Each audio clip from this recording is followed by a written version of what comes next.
નમસ્કાર વિદ્યાર્થી મિત્રો, જય Hind, Vande Mataram. Option learning app દ્વારા આજે તમારી સામે જબરજસ્ત માહિતીને શેર કરી રહ્યો છું. મિત્રો, ગુજરાતી માધ્યમના બાળકો કોઈ પણ સમયે તમે તમારા ઘરે બેઠા ભણી શકો છો, અને એ પણ સંપૂર્ણ કોર્સ. કેમ કે અમારી એપ્લિકેશન હવે ગૂગલ સ્ટોર પર આવી રહી છે, સંપૂર્ણ ફ્રી, સંપૂર્ણ મફત. તો હાલની પરિસ્થિતિને ધ્યાનમાં રાખીને અમારી ટીમ દ્વારા કરેલા પ્રયત્નને બિરદાવજો, મેક્સિમમ લોકો સુધી શેર કરજો, જરૂરિયાતમંદ બાળકો સુધી આ એપ્લિકેશનને પહોંચાડજો અને ખૂબ વધારે મિત્રો આમાંથી ભણજો. તો ચાલો નવી શરૂઆત કરીએ, સાથે મળીને શરૂઆત કરીએ અને ખૂબ વધારે ભણીએ. ઓલ ધ બેસ્ટ મિત્રો. તો થિયરી કન્ટિન્યુ ચાલુ છે. સૌથી પહેલી વાત કરીએ સંવૃત્ત ઇલેક્ટ્રોન રચના. જેમ કે કે કક્ષા, એલ કક્ષા, એમ કક્ષા અને એન કક્ષા. આપણા પરમાણુની અંદર આ પહેલી કક્ષા છે, આ બીજી, આ ત્રીજી અને આ ચોથી.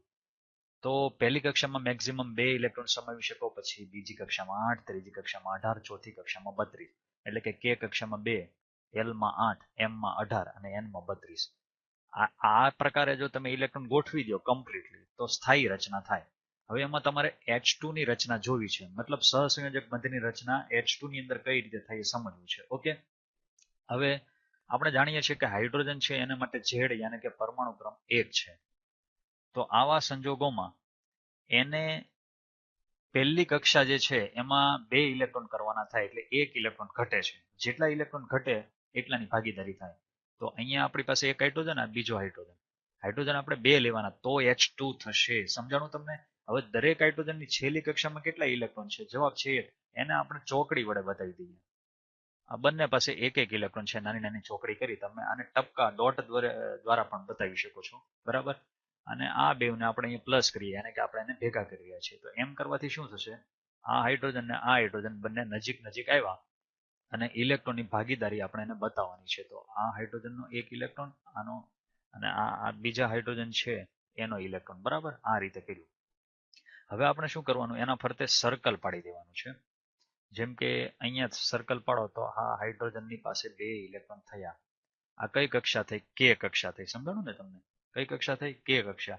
એટલે અહીંયા તમે લખી શકો ભાઈ આની કે કક્ષાની અંદર આ 2 ઇલેક્ટ્રોન કમ્પ્લીટ થયા, એટલે આને સ્ટેબિલિટી મળી ગઈ. હવે બીજો હાઇડ્રોજન પરમાણુ પણ છે ભાગીદાર છે, એટલે આ 2 ઇલેક્ટ્રોન ઉપર એનો પણ અધિકાર થાય. તો સ્વાભાવિક છે કે અહીંયા આ જેવી રીતે આ કે કક્ષા ભરાણી છે એવી જ રીતે આ હાઇડ્રોજન પરમાણુની પણ કે કક્ષા ભરાશે. સમજાણું તમને? તો બંનેની કે કક્ષા છે એ બંને પરમાણુની આ 2 ઇલેક્ટ્રોનને કારણે બંનેની કે કક્ષા કમ્પ્લીટલી ભરાય છે, જેને કારણે એને સ્ટેબિલિટી મળી, આપણે એવું કહી શકીએ. હવે થોડીક વાર માટે અહીંયા જુઓ તમે, તો તમે કહી શકશો કે ભાઈ અહીંયા અમને એક આખું ઇલેક્ટ્રોન યુગ્મ દેખાય છે, કારણ કે 2 ચોકડી એટલે 2 ઇલેક્ટ્રોન થયા. 2 ઇલેક્ટ્રોન એટલે એને યુગ્મ કહેવાય. યુગ્મ એટલે કપલ. હવે એક યુગ્મ થયું તો એનાથી એકલ બંધ બને. આપણે થોડીક વાર પહેલા અહીંયા સમજ્યા હતા. બરાબર? હવે આ થોડુંક ડિટેલિંગમાં સમજી ગયા છે. એકલ બંધ બને. અને આને દર્શાવવાની રીત શું? કઈ રીતે દર્શાવવાનું હોય?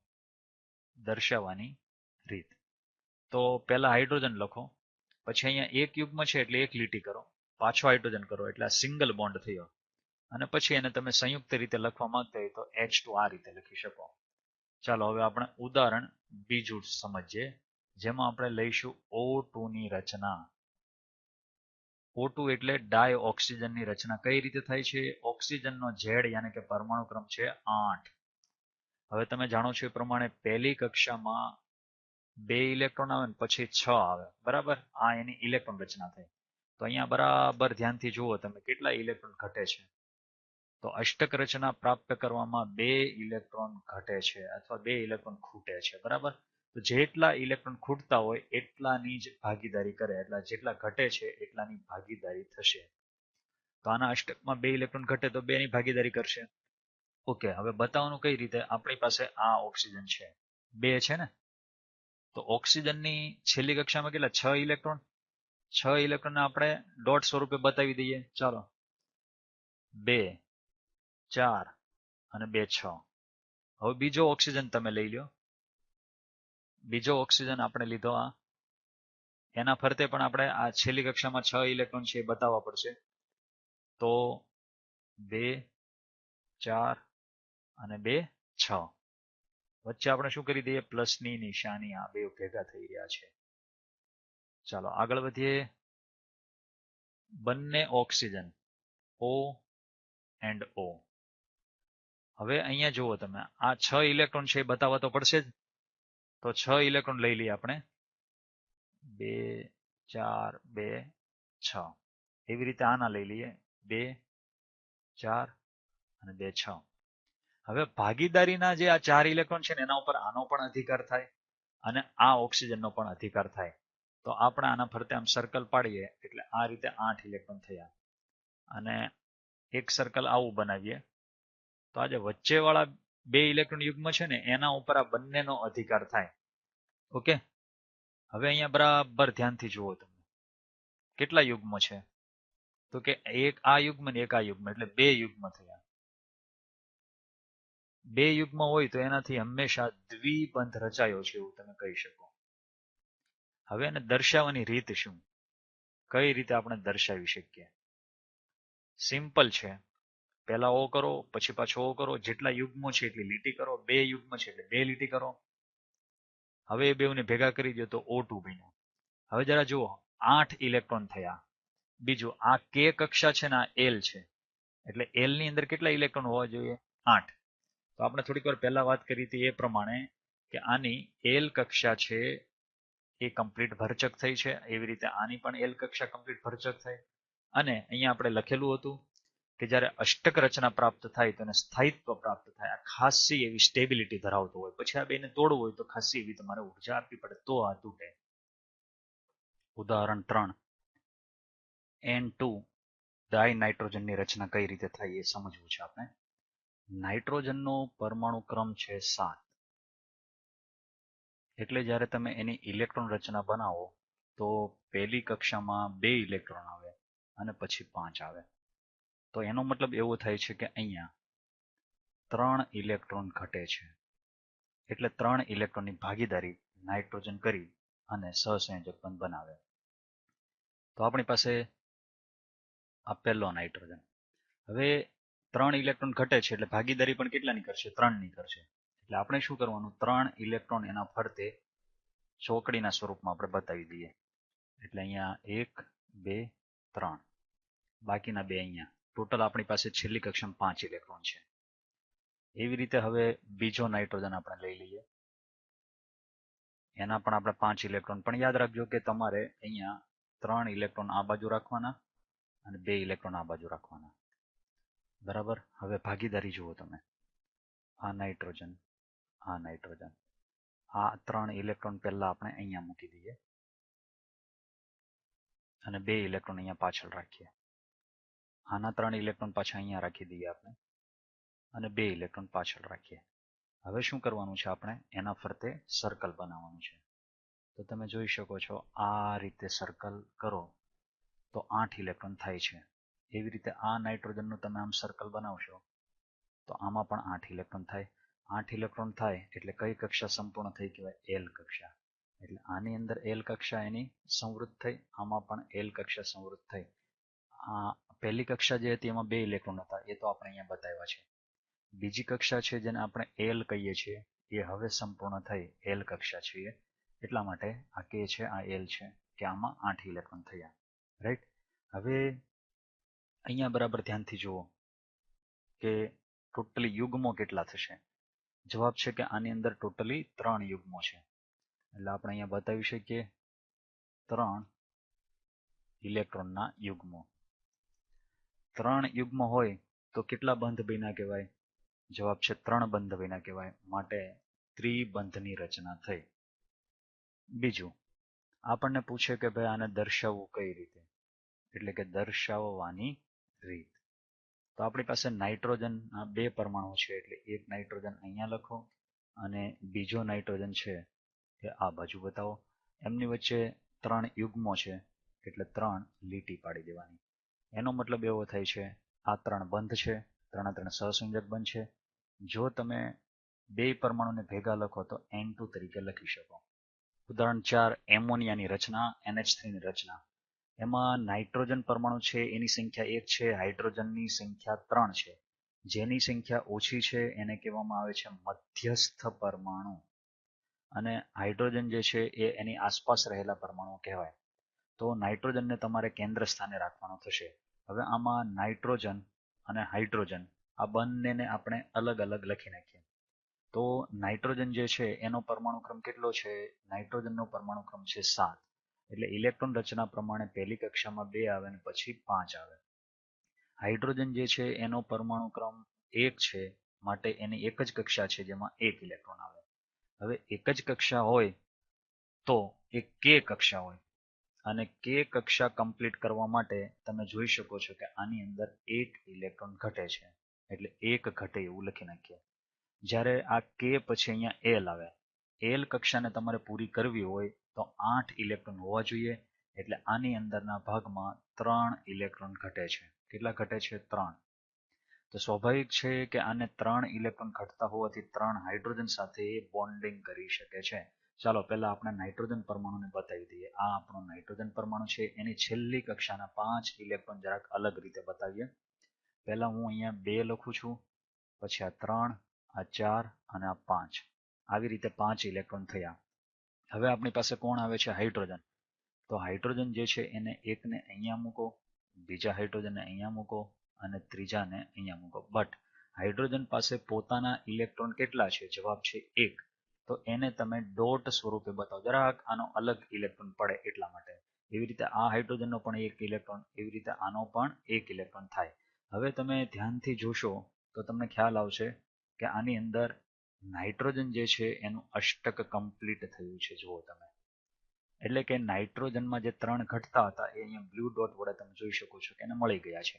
એવી રીતે હાઇડ્રોજનને 1 ઇલેક્ટ્રોન ઘટતા હતા, તો હાઇડ્રોજનનું પણ અહીંયા તમે જોઈ શકો છો તો યુગ્મ કમ્પ્લીટ છે, અહીંયા પણ કમ્પ્લીટ છે અને અહીંયા પણ કમ્પ્લીટ છે.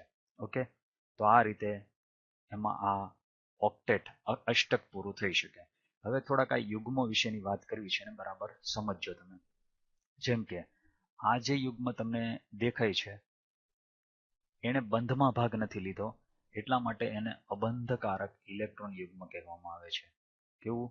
અબંધકારક ઇલેક્ટ્રોન યુગ્મ. એ સિવાય જ્યારે તમે અહીંયા આ 3 જે જોઈ રહ્યા છો એને કહેવામાં આવે છે બંધકારક ઇલેક્ટ્રોન યુગ્મ. અને અહીંથી આપણે આ જે 3 જોઈ રહ્યા છે એ છે બંધકારક ઇલેક્ટ્રોન યુગ્મ. બંધકારક યાદ રાખજો, જેને બંધમાં ભાગ લીધો છે એવા ઇલેક્ટ્રોન યુગ્મ. હવે જરા વિચારો, અબંધકારકની સંખ્યા કેટલી છે? તો યુગ્મની સંખ્યા 1 છે, ઇલેક્ટ્રોન 2 છે, પણ યુગ્મ 1 જ કહેવાય. તો અહીંયા 1 છે, જ્યારે બંધકારક અહીંયા 1, 2 ને 3 છે, એટલે અહીંયા આપણે 3 લખી શકીએ છીએ. ઓકે, હવે વસ્તુ એ છે કે આને દર્શાવવું કઈ રીતે. જો પહેલા હું બોન્ડિંગ બતાવું છું, એને બરાબર સમજો તમે. આ નાઇટ્રોજન છે, હવે એના ફરતે અહીંયા હાઇડ્રોજન છે, એને એક બોન્ડ બનાવ્યો. આ હાઇડ્રોજન છે, એને પણ એક બોન્ડ બનાવ્યો, અને આ બાજુનો હાઇડ્રોજન છે, એને પણ એક બોન્ડ બનાવ્યો. અને એક પેર એવી છે, એક જોડ એવી છે જેને બંધમાં ભાગ નથી લીધો. તો એને કારણે તમે હવે NH3 આમ લખી શકો છો. આ નાઇટ્રોજનનું એક પરમાણુ અને હાઇડ્રોજનનું 3 પરમાણુ. ઘણી વખત કેમેસ્ટ્રીમાં અહીંયા ઉપર આવી રીતે પણ બતાવેલું હોય. એનો મતલબ એવો થાય કે નાઇટ્રોજન પાસે એક વધારાની લોન પેર અબંધકારક ઇલેક્ટ્રોન યુગ્મ છે, એવું આમાંથી આપણે નક્કી કરી શકીએ. ઉદાહરણ 5, CH4 ની રચના, યાની કે મિથેનની રચના.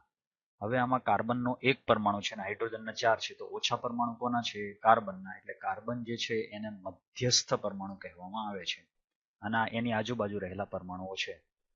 હવે આપણે કાર્બન છે એને અને હાઇડ્રોજન બંનેની ઇલેક્ટ્રોન રચના જાણવી પડે.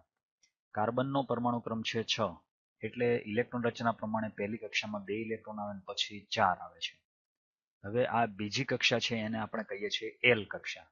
તો તમે ધ્યાનથી જોશો, તમને ખ્યાલ આવતો હશે કે આની અંદર 8 ઇલેક્ટ્રોન થવા જોઈએ, એટલે 4 એને ઘટે છે, તો એ 4 ની ભાગીદારી કરશે.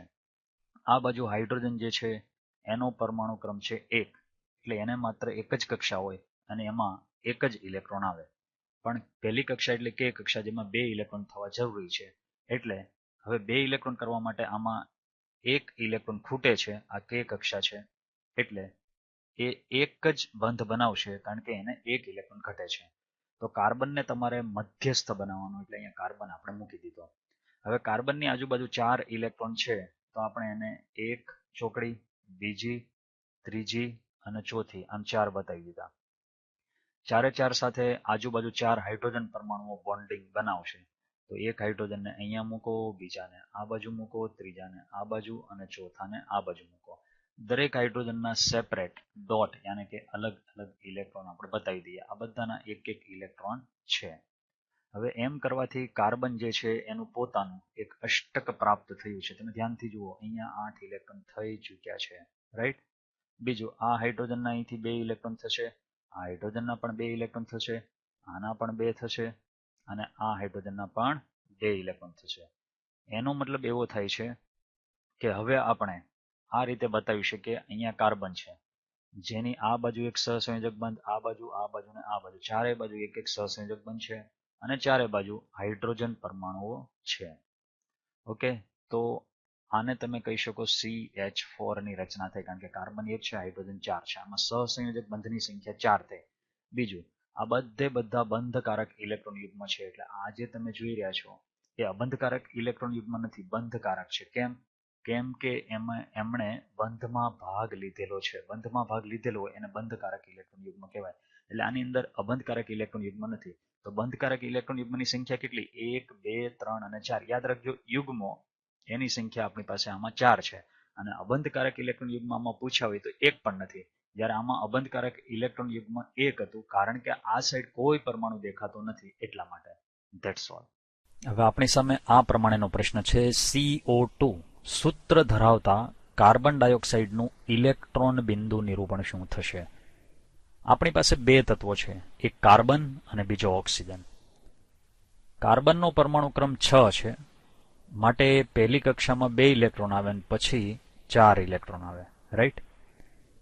બીજી એક વાત કે અષ્ટક રચના પરિપૂર્ણ કરવા માટે 4 ઇલેક્ટ્રોન ઘટે છે. 4 ઘટે એટલે એનો મતલબ એવો થાય કે 4 ઇલેક્ટ્રોનની ભાગીદારી કરે. જેટલા પણ ઇલેક્ટ્રોન ઘટતા હોય એટલાની ભાગીદારી કરે. બીજો પરમાણુ છે ઓક્સિજન, જેનો પરમાણુ ક્રમ છે 8, માટે પહેલી કક્ષામાં 2 ઇલેક્ટ્રોન આવે અને પછી 6 આવે. આને જો અષ્ટક રચના પ્રાપ્ત કરવી હોય તો આમાં 2 ઇલેક્ટ્રોન ઘટે છે. જેટલા ઇલેક્ટ્રોન ઘટે છે એટલાની ભાગીદારી થાય, એટલા માટે અહીંયા 2 ઇલેક્ટ્રોનની ભાગીદારી કરવાની કોશિશ કરશે ઓક્સિજન. હવે આપણો મધ્યસ્થ પરમાણુ કાર્બન થશે, એટલે કાર્બનને અહીંયા વચ્ચે રાખો અને 2 ઓક્સિજન હોવાથી બંને સાઈડ ઓક્સિજન મૂકી દો.